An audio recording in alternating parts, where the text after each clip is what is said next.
Assalamualaikum warahmatullahi wabarakatuh. Mengapa media video diperlukan dalam pembelajaran? Sejauh mana manfaat untuk keberhasilan pembelajaran? Yuk kita simak video penjelasan berikut ini. Media pembelajaran adalah salah satu sarana belajar yang dapat digunakan dalam proses belajar mengajar, baik itu moda belajar tatap muka secara langsung, atau sekarang kita sebut dengan istilahnya luring, maupun pembelajaran yang sifatnya tatap muka secara virtual atau juga disebut dengan daring. Media pembelajaran digunakan untuk bisa menstimulus siswa agar dapat belajar secara optimal, sehingga mereka dapat menggunakan berbagai macam perangkat-perangkat yang diperlukan untuk bisa mendorong, menstimulasi, kemudian juga memotivasi mereka untuk melakukan proses pembelajaran dengan sangat baik. Ya. Nah, oleh karena itu maka di sini kita perlu adanya media, dan salah satu diantaranya adalah media video. Karena media video nanti dapat meningkatkan, mewujudkan kompetensi yang sudah ditentukan oleh kurikulum yang sudah dikembangkan. Ya. Baik itu bagaimana menguasai kompetensi pengetahuan maupun bagaimana menguasai kompetensi pada aspek keterampilan. Nah, terdapat dua fungsi utama media pembelajaran itu.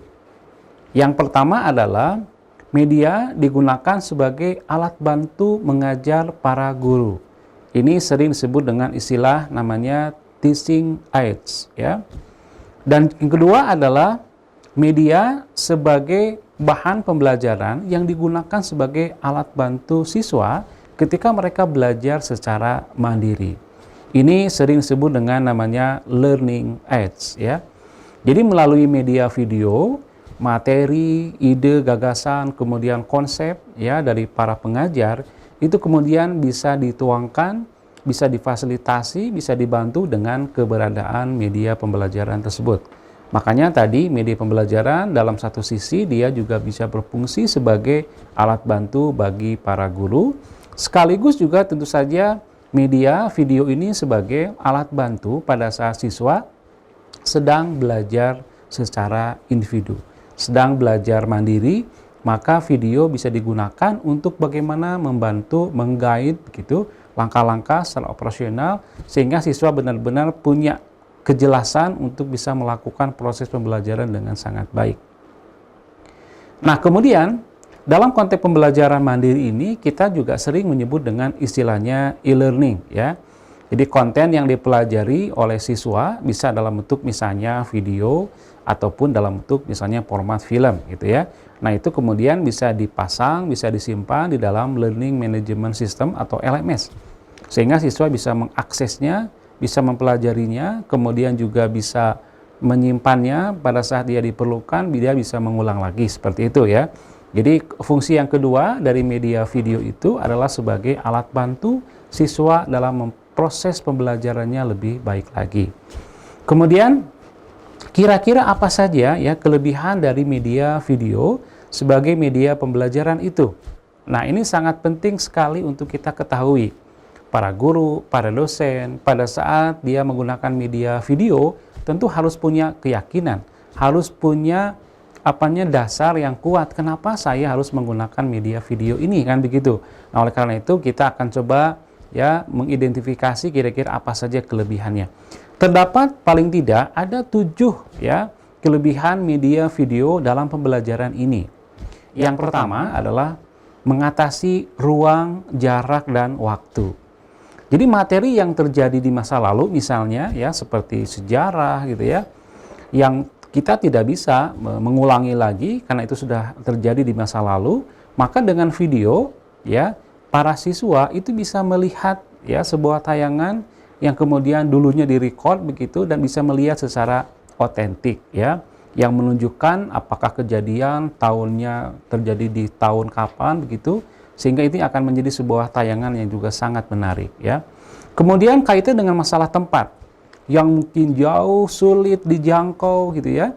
Misalnya bagaimana kita bisa mempelajari sebuah ruang angkasa, kehidupan di dasar samudra yang sangat dalam sekali kan begitu, sampai ribuan meter ke bawah kan, kita tidak mungkin untuk bisa datang langsung belajar ke sana. Maka disinilah fungsi video bagaimana bisa mengatasi keterbatasan ruang dan juga waktu yang tidak bisa dijangkau oleh manusia begitu. Nah, itu yang pertama. Yang kedua, ya, fungsi dari media atau kelebihan dari media itu adalah dapat menggambarkan satu peristiwa atau keadaan yang realistis dalam waktu yang singkat begitu. Jadi kalau kita misalnya ingin ada sebuah informasi yang informasinya panjang, durasinya juga sangat lama begitu, maka kalau kita ingin melihatnya secara real time, kita butuh waktu yang sangat lama, ya. Sedangkan dengan menggunakan video ini, kita bisa melihat sebuah kejadian secara utuh, ya. Dan memang kita juga bisa mendapatkan sebuah informasinya dengan begitu cepat, ya. Misalnya apabila kita akan melihat, ya, bagaimana proses pertumbuhan bunga, gitu ya, dari mulai kuncup hingga mekar. Kalau kita misalnya melihat secara langsung dengan mata kita, kita mungkin harus menunggu sampai berhari-hari, ya. Paling tidak dari mulai misalnya pagi sampai malam, sampai pagi lagi, kita baru bisa melihat secara real. Nah, disinilah sebenarnya fungsi video. Video bisa merecord proses itu, kemudian bisa dipercepat, sehingga dalam waktu yang singkat kita bisa melihat itu dengan sangat baik, dan tahapan-tahapannya tetap dapat kita ikuti dengan sangat baik, gitu ya. Kemudian yang ketiga, ini juga sangat penting, ya. Fungsi dari media video adalah bisa diulang-ulang atau repeatable. Jika ada penjelasan yang masih kurang dipahami, gitu ya, hal ini sejalan dengan karakteristik pembelajar yang tidak semua juga dapat dengan mudah, dengan cepat menangkap informasi dalam konteks pembelajarannya, ya. Jika Anda, ya, masuk dalam kategori namanya slow learners, di mana belajarnya itu kadang-kadang kalau kita ingin menangkap informasi itu lambat sekali begitu, ya. Kalau kita ingin memahami tentang sesuatu itu kita mesti berulang-ulang begitu. Kebayang kalau misalnya guru yang menjelaskan, dosen yang menjelaskan, Anda harus bertanya kembali, Anda harus meminta di-recall kembali, itu akan menyulitkan bagi semua pihak. Makanya dengan cara menggunakan media video, materi itu kita bisa mengulang-ulang lagi sesuai dengan apa yang kita perlukan. Karena dalam video kan ada namanya movie control. Kita bisa play, bisa pause, bisa juga kita stop gitu ya. Kita lain waktu kita bisa putar kembali. Kemudian yang keempat, ya, bahwa kelebihan dari media, bahwa pesan yang disampaikan itu lebih cepat dan mudah diingat. Nah, ini penting sekali. Karena inti dari belajar itu bagaimana kita ada aspek memorable, bisa kita ingat dengan mudah, kalau bisa cepat sekali bisa nangkap masuk ke dalam memori jangka panjang kita, ya. Nah, dengan kekuatan visual seperti animasi, ada sound effect yang bisa kita dengar gitu kan.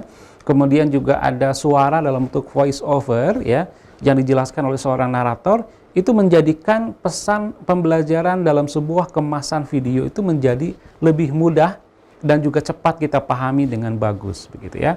Itu kelebihan dari media yang keempat, ya. Nah, yang kelima adalah dapat mengembangkan pemikiran dan juga pendapat siswa begitu. Kita tahu bahwa salah satu poin penting dalam belajar adalah meningkatkan kadar interaktivitas dari para siswanya, ya. Kadar interaktivitas ini juga bisa dilihat dari bagaimana siswa merespon pembelajaran itu, misalnya dengan bertanya, menanggapi. Nah, dengan adanya media video itu dapat merangsang pembelajar supaya mereka bisa melakukan aktivitas belajarnya lebih variatif. Misalnya berbicara, menanggapi apa yang sudah ditayangkan oleh gurunya, oleh dosennya, ya. Atau yang paling penting, ini poin yang sangat penting nih, ya, bagaimana dengan menggunakan video itu para pembelajar bisa melakukan sesuatu yang diajarkan, ya, di dalam video tersebut. Ini yang kemudian sering kita sebut dengan namanya video tutorial, ya. Dengan video tutorial orang bisa punya keterampilan bahkan, ya, bisa punya sebuah skill yang praktis bahkan skill itu bisa betul-betul mewujud menjadi sebuah produk yang sangat luar biasa. Jadi video ini luar biasa, ya, bisa meningkatkan kadar interaktivitas para siswa yang juga sangat diperlukan, ya. Kemudian yang keenam, ya, media video itu dapat mengembangkan imajinasi. Ini poin penting dalam belajar, ya, bagaimana siswa itu terstimulus untuk bisa berpikir secara luas, bisa berpikir kreatif. Nah, video bisa merangsang itu, ya, bisa merangsang itu. Nah, dan Ketujuhnya adalah dapat memperjelas hal-hal yang abstrak serta memberikan penjelasan yang lebih realistis. Jadi kalau dalam belajar itu ada yang disebut dengan namanya verbalistik ya. Jadi verbalistik itu apa yang disampaikan guru, dosen itu tidak sama dengan apa yang dipahami, ditangkap oleh para siswa. Karena terjadi sebuah miss ya, tidak terjadi sebuah kesamaan makna. Nah, video bisa menjembatani masalah itu. Jadi dengan begitu ya, banyak sekali manfaat yang dapat kita peroleh dengan kita menggunakan media video pembelajaran. Nah, tugas Anda sebagai pengembang adalah bagaimana Anda bisa meng-create ya, media video yang baik, yang menarik, yang juga jelas, dan sesuai dengan kaidah-kaidah dalam konteks pedagogis tadi. Ya, memahami karakteristik siswa, dirangsang dengan kemasan yang bagus ya, diatur juga komposisinya baik itu sifatnya teknikal maupun yang sifatnya aspek-aspek pembelajaran yang harus kita akomodir dengan sangat baik ya. Sehingga kalau kita sebagai pengembang media, tugas kita yang paling penting bagaimana kita bisa menciptakan media yang merepresentasikan kebutuhan pembelajaran di abad ini. Sekian ya, sampai jumpa dalam video selanjutnya.